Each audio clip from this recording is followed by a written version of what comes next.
여러분, 내 인생의 마지막 끝자락에 와 있다면, 지금 이제 가족들은 둘러 앉아 있고 자녀들 앞에서 이제 마지막 말을 해야 한다면, 여러분은 무슨 말을 하시겠어요? 여러분, 지금 여호수아가 오늘 말씀에서 이제 하나님께서 자신을 데려갈 때가 되어서 마지막 유언을 하는 대목입니다. 너희가 오늘 섬길 자를 오늘 택해라.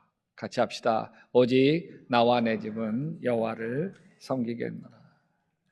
처음 여호수아가 모세의 뒤를 이어서 이스라엘 백성들을 이끌고 가나안을 정복해야 될 때 얼마나 두려웠겠어요. 실패하면 어떻게 할까? 망치면 어떻게 할까? 그래서 하나님 붙들고 하나님께서 내가 너와 함께 하겠다. 내가 너를 도와주겠다.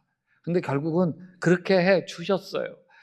가나안 땅을 다 정복할 수 있도록 하나님이 도우시고 함께하여 주셨어요. 자기의 힘이 아니에요. 자기의 리더십이 아니에요. 하나님이 하신 거예요. 그래서 장로들 다 모아놓고서 이렇게 이야기합니다. 하나님이 약속하신 대로 당신들의 표현을 들어서 몸소 싸우셨기 때문에 당신들 가운데 한 사람이 원수 1000명을 추격할 수 있었던 것입니다. 그러므로 삼가 조심하여 주 당신들의 하나님을 섬기십시오. 그리고 여호수아는 이스라엘 백성들 모두 모아놓고 마지막 유언을 하기 위해서 특별한 곳에 다 모이게 하는데 그게 세겜이에요. 여호수아가 이스라엘의 모든 지파를 세겜에 모이게 하였다.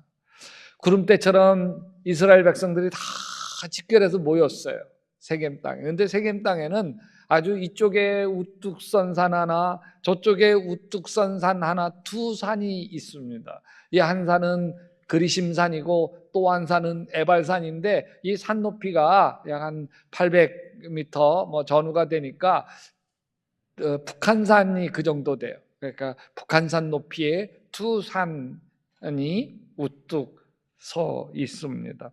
근데 여기에 그리심산은 축복이 선포되는 산이고 에발산은 저주가 선포되어지는 산입니다. 여호수아는 하나님 명령에 따라서 가나안 땅 세겜에 도착했을 때에 여기 백성의 절반은 그리심산을 등지고 서고 절반은 에발산을 등지고 서서 그 전에 주님의 종 모세가 이스라엘 백성을 축복하려고 할 때에 명령한 것과 같이 그렇게 똑같이 합니다. 그곳 축복이 베풀어지는 그리심산과 또 저주가 선포되는 에발산 사이에서 이제 임종을 앞둔 여호수아가 이스라엘 백성들에게 무엇을 선택할 것인지, 하나님은 선택해서 그리심산의 축복을 받을 것인지, 에발산을 선택해서 우상을 선택해서 에발산의 저주를 받을 것인지 묻습니다. 여러분, 이런 상황에서 누가 에발산을 선택하겠어요? 주님을 저버리고 다른 신들을 섬기는 일은 우리가 절대로 하지 않겠습니다. 다 하나님 잘 섬기겠다고 철석같이 얘기해요. 근데 이게 쉬운 일이 아닙니다. 왜냐하면 하나님을 선택하는 것에는 늘 강력한 유혹을 통과해야 하기 때문입니다. 사실 이스라엘 백성들은 나중에 다 허물어지죠. 여호수아 시대에서 사사 시대로 넘어가면서 엉망이 됩니다. 왜 하나님만 신실하게 바라보지 저 모양일까 답답해 보이는데 우리 인생이 다 똑같습니다. 여러분, 공부하는 학생들이 인터넷 게임, 스마트폰에 빠지다 보면 자기 인생 뻔히 망치는 거 아는데 안 되잖아요. 알코올 중독에 빠진 사람들이 이렇게 술 먹어대다가 내 몸도 내 인생도 내 가족도 다 망치는 거 아는데 안 되잖아요. 도박도 마찬가지예요. 게임과 술, 담배, 도박 이런 모든 것들이 뿌리치기 힘든 유혹들이죠.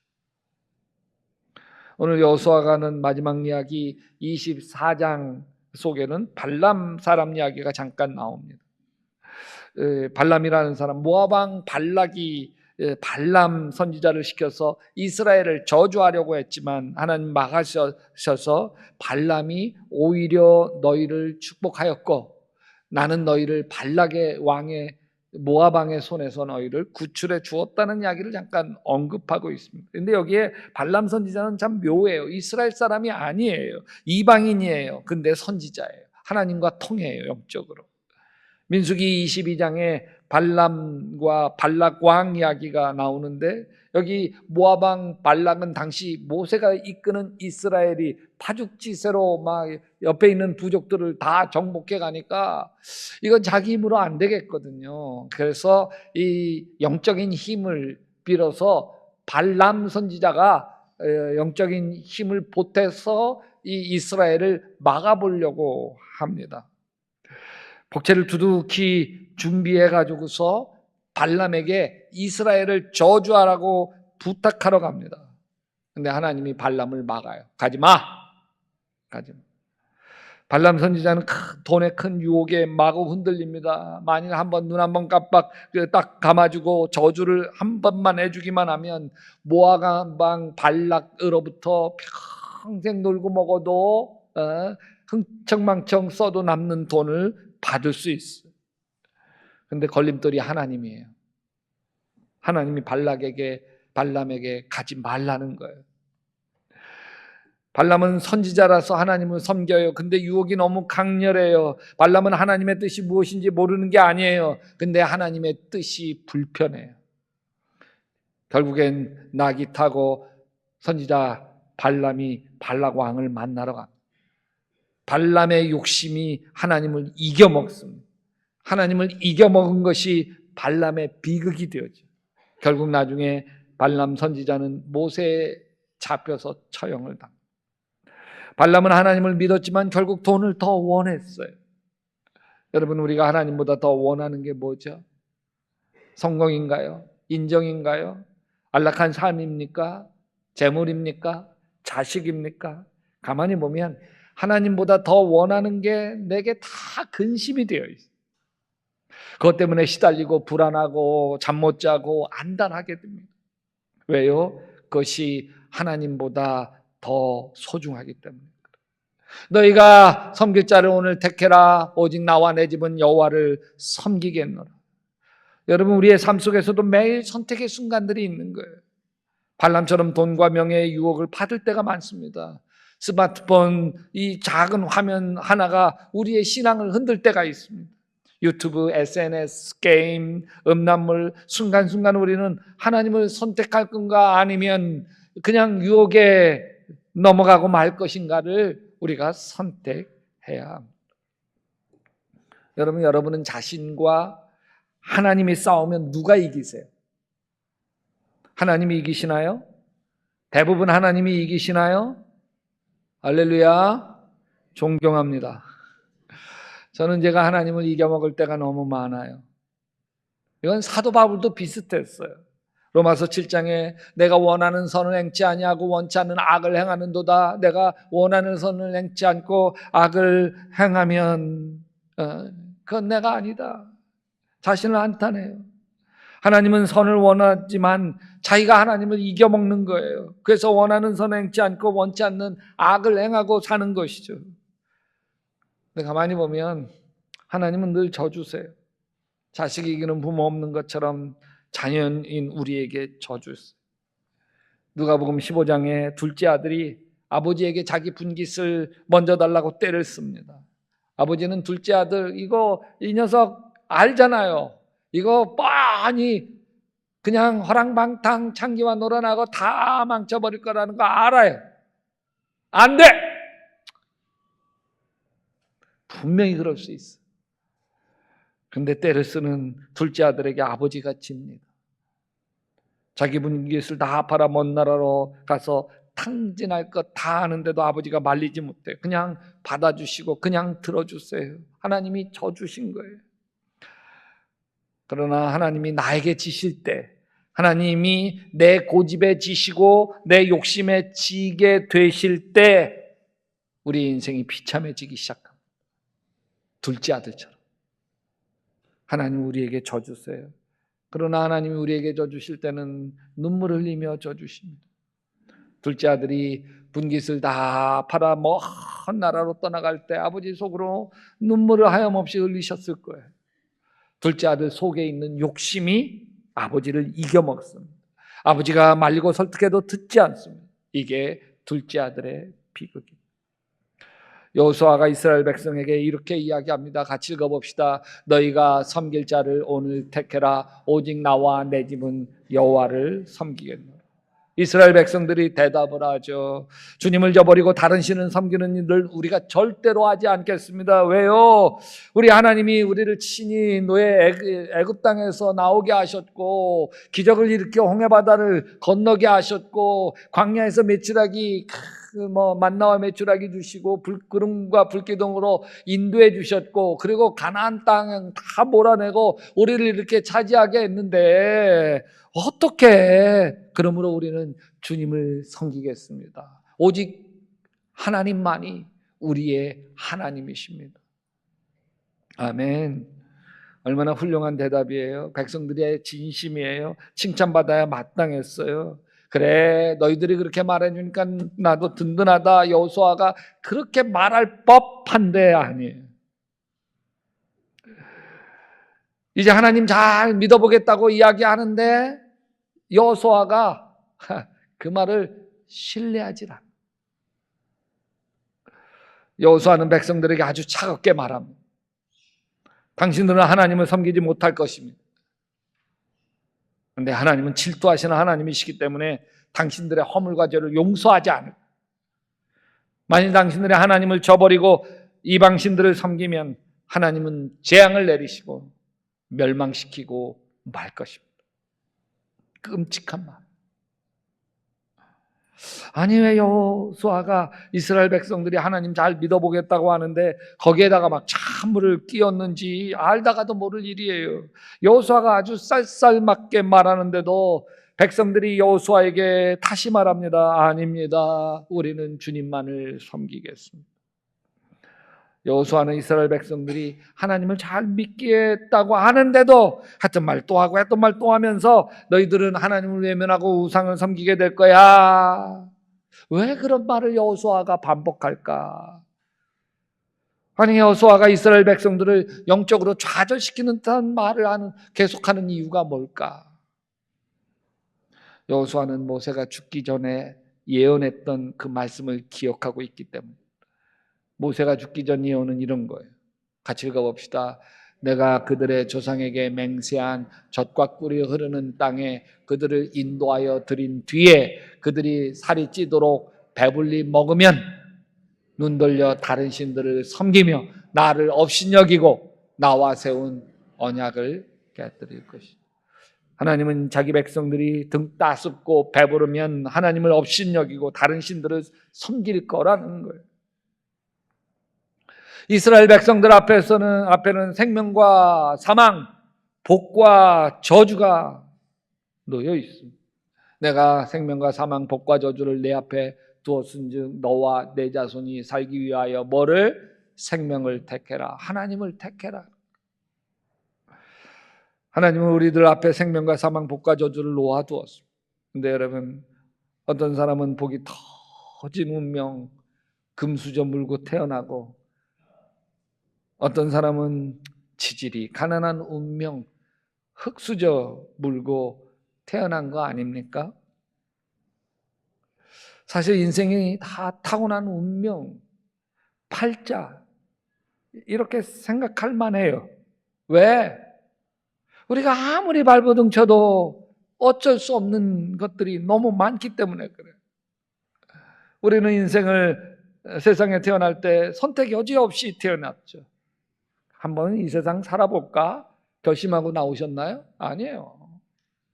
여러분, 부모를 선택하고 태어나셨어요? 그러면 이렇게 흙수저 부모 선택하셨겠어요? 다들 여기 삼성 또 현대 그룹의 자식들로 태어나서 여기에 다 모여있는 스스로 선택하시면 여기에 딱 두 송씨만 있을 거예요. 이씨거나 정씨거나. 아니에요. 아니에요. 내가 남자와 여자 선택해서 태어났나요? 아니에요. 그냥 선택하지도 않았는데 이런 가정에서 이렇게 이런 얼굴로, 그죠? 여러분, 제가 선택했으면 이 얼굴 갖겠어요? 송중기 얼굴을 갖거나 그러지. 요즘은 뭐 차은우? 네. 근데 여러분, 선택할 수 없는 게 많다고 해도 모든 것을 다 선택할 수 없는 게 아니에요. 우리는 얼마나 많은 것을 날마다 선택하며 사는지 모르겠어요. 사르트르가 이런 이야기를 해요. Life is C다. Between B and D. 인생은 B와 D 사이의 C다. 여기에 B는 birth, 우리가 태어나는 거예요. 생일이에요. D, death, 죽음의 날, 임종이에요. 여기에 우리 탄생과 죽음 사이에는 C, 이거 choice예요. 선택이라는 거예요. 인생은 운명이 아니라 선택이에요. 행복도 운명적인 것이 아니라 선택이에요. 불행도 운명적인 것이 아니라 선택이에요. 성공하는 사람의 특징은 선택을 잘하는 능력이에요. 그래서 마크엠은 운명의 핵심은 선택이라고 얘기해요. 지금 무엇을 선택하느냐에 따라서 미래가 결정되어지는 거예요. 지금 내 인생이 실망스러운가요? 그렇다면 지난 날 후회스러운 선택을 하며 살아왔기 때문에 그래요. 그때 내가 왜 그랬지? 내가 생각이 너무 짧았어. 여러분, 선택은 자유예요. 그러나 우리가 선택한 것이 우리의 인생을 결정합니다. 선택을 잘한 것 때문에 축복을 누리기도 하고 선택을 잘못한 것 때문에 대가를 치르기도 합니다. 폐암으로 이제 마지막 숨을 몰아쉬는 분은 이렇게 후회할 거예요. 그때 아내가 담배 좀 끊으라고 잔소리 할 때 그때 아내 말만 들었어도 지금은 이 지경까지 오지 않았을 텐데. 여러분, 지금 내 인생이 행복하고 나 자신이 뿌듯하고 감사하고 자녀들 생각하면 정말 고맙고 그렇다면 분명합니다. 과거에 참 훌륭한 선택을 하고 살아온 거예요. 이 말씀이 맞아요. 내가 생명과 사망, 복과 저주를 내 앞에 두었은즉 너와 내 자손이 살기 위하여 생명을 택하라. 이 말씀이 맞습니다. 지금 내 인생도 과거에 내가 선택한 것의 결과예요. 열매예요. 울며 씨를 뿌리러 나가는 걸 선택하면 기쁨으로 단을 거두고 돌아올 줄로 믿습니다. 이렇게 이야기 들으면 좀 깝깝하지 않으세요? 세상에 행복을 선택하고 싶지 불행을 선택하고 싶은 사람이 어디 있어요? 행복을 선택하고 싶어요. 축복을 선택하고 싶어요. 하나님을 선택하고 싶단 말이죠. 그런데 선택이 내 마음대로 안 돼. 안 돼요. 왜? 선택이 내 마음대로 되지 않는 이유는 상처 때문에. 사도 바울은 자신이 되고 싶은 사람이 있었어요. 하나님이 원하시는 그런 삶을 살아가는 참 좋은 하나님의 사람, 이게 자기 모델이에요. 근데 자기가 자기 마음대로 안 돼요. 원하지 않는 모습으로 자기가 살아가요. 내가 원하는 바 선을 행치 아니하고 도리어 원치 않은 바 악을 행하는 도다 같이 합시다. 만일 내가 원하지 아니하는 그것을 하면 이를 행하는 자는 내가 아니요 내 속에 거하는 죄니라. 죄 다른 식으로 표현하면 상처예요. 상처. 자, 보세요. 나는 이런 결혼 생활을 하고 싶지 않았어요. 내가 바라던 결혼 생활과 자꾸 엉뚱한 방향으로 꼬여가고 있어요. 자식을 이렇게 키우고 싶지 않았어요. 근데 어느새 자식과 관계는 자꾸 어긋나고 서로 말만 시작하면 잔소리와 신경질이 맞서고 있어요. 누구나 다 좋은 배우자 되고 싶어요. 그래야 나도 행복하고 배우자도 행복하고 자식도 행복하다는 거 다 알아요. 안 돼. 왜요? 내 안의 상처가 나를 사로잡아 가기 때문입니다. 내 지체 속에서 한 다른 법이 내 마음의 법과 싸워 내 지체 속에 있는 죄의 법 아래로 나를 사로잡아 가는 걸 보는 것. 여러분, 우리의 인생의 불행은 운명의 문제도 아니고 팔자의 문제도 아니에요. 상처의 문제, 죄의 문제예요. 상처받은 인생이 나를 불행으로 몰고 가고 있는 거예요. 내가 원하지 않는 인생을 살아오게 되었다고 한다면 내 안에 치유되어야 할 상처가 남아있기 때문에 그래요. 상처가 없는 사람이 어디 있어? 사랑해서 가정을 이루었던 사람과 갈라서야만 하는 상처, 사랑하는 배우자를 먼저 하늘나라로 떠나보내야만 하는 상처, 자식이 먼저 떠나는 상처, 교통사고로 장애를 입어야 하는 상처, 사업의 실패로 인한 상처, 인생의 숱한 상처들이 강도처럼 인생에 들이닥쳐. 이런 상처로 인해 많은 사람들이 절망하고 결국 망해요. 여러분, 부부가 살다가 헤어지는 이유가 뭔 줄 아세요? 내 배우자 마음에 지니고 있는 상처를 이제는 더 이상 내가 감당할 수 없기 때문에 헤어지는 거예요. 여러분, 모든 상처는 사랑의 결핍으로부터, 사랑받지 못한 어린 시절, 불행한 어린 시절은 내 마음 속에 상처로 남아 내 인생을 방해해. 그게 쓴뿌리예요. 내가 원하는 인생을 선택하지 못하도록 방해하는 거예요. 행복을 선택하지 못하도록 가로막는 거예요. 끊임없이 내 안에 상처를 붙들게 해요. 쓴뿌리를 붙들게 해요. 내 욕심을 붙들게, 내 아집을 붙들게 해요. 나를 깨뜨리지 못해요. 하나님을 선택하지 못하게 해요. 그걸 사단이 팍 움켜쥐고 있는 거예요. 내 안에 상처를, 내 안에 죄를, 내 안에 아집과 옛사람을 붙들고 있는 거예요. 여러분, 신앙이 상처를 치유합니다. 아멘. 하나님 아버지의 한없는 사랑이 상처를 치유.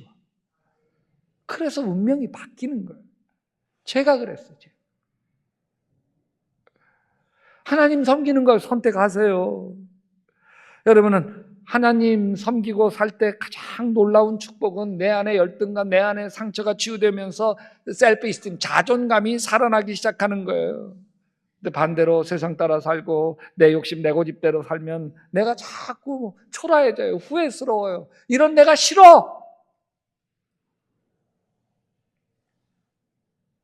사단은 끊임없이 이런 내가 싫어하는 나 자신에게 거짓말합니다. 너 안 돼. 너 쓰레기 같은 존재야.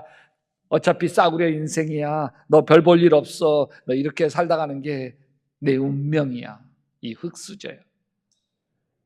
그 말에 속지 마세요. 사단은 거짓말장이입니다. 우리를 속입니다. 요한복음 8장 44절에 보면 사단은 거짓말장이요, 거짓의 앱이다 이렇게 얘기해요. 이 세상의 눈으로 보면 나는 별 볼 일 없는 존재일 수 있어요. 가난하고 배우지 못하고 성격조차도 모난 존재일 수 있습니다. 그러나 하나님 눈으로 보면 하나님에게 내가 얼마나 소중한데, 하나님을 섬기면 섬길수록 하나님이 내 마음에 이렇게 이야기해요. 아멘 좀 해주세요. 아들아 딸아, 내가 너와 함께한다. 그래서 넌 할 수 있어. 너 괜찮은 존재야. 너는 내가 사랑하는 아들이요, 내가 사랑하는 딸이다. 아무 걱정하지 마라. 너는 내 것이다. 내가 너를 지명하여 불렀나니 너는 내 것이다. 여러분, 하나님 섬기고 살리라 선택하시고 결단합시다. 내 욕심, 내 아집 섬기고 살면 살수록 나 자신에게 후회하게 돼요. 내가 원하던 인생, 내가 바라던 내 삶과 점점 멀어지고 비참해집니다. 근데 여러분, 하나님 섬기고 살면 살수록 나 자신이 자랑스러워져요. 왜? 하나님의 좋은 것이 내 안에 흐르기 때문에 그래요. 하나님의 사랑이 흐르고, 하나님의 온유가 흐르고, 하나님의 겸손이 흐르고, 하나님의 평안이 흐르고, 하나님의 능력이 흘러오기 때문에 그래요. 다 감사해요. 하나님 섬기는 거 선택하십시오. 하나님은 내가 원하던 내 인생을 살도록 해주십니다. 여러분, 오늘 하나님을 선택하십시오. 지금 이 자리에서 결단하십시오. 여호수아처럼 말합시다. 따라서 합시다. 오직 나와 내 집은 여호와를 섬기겠노라. 이 고백이 여러분의 인생을 변화시킬 줄로 믿습니다.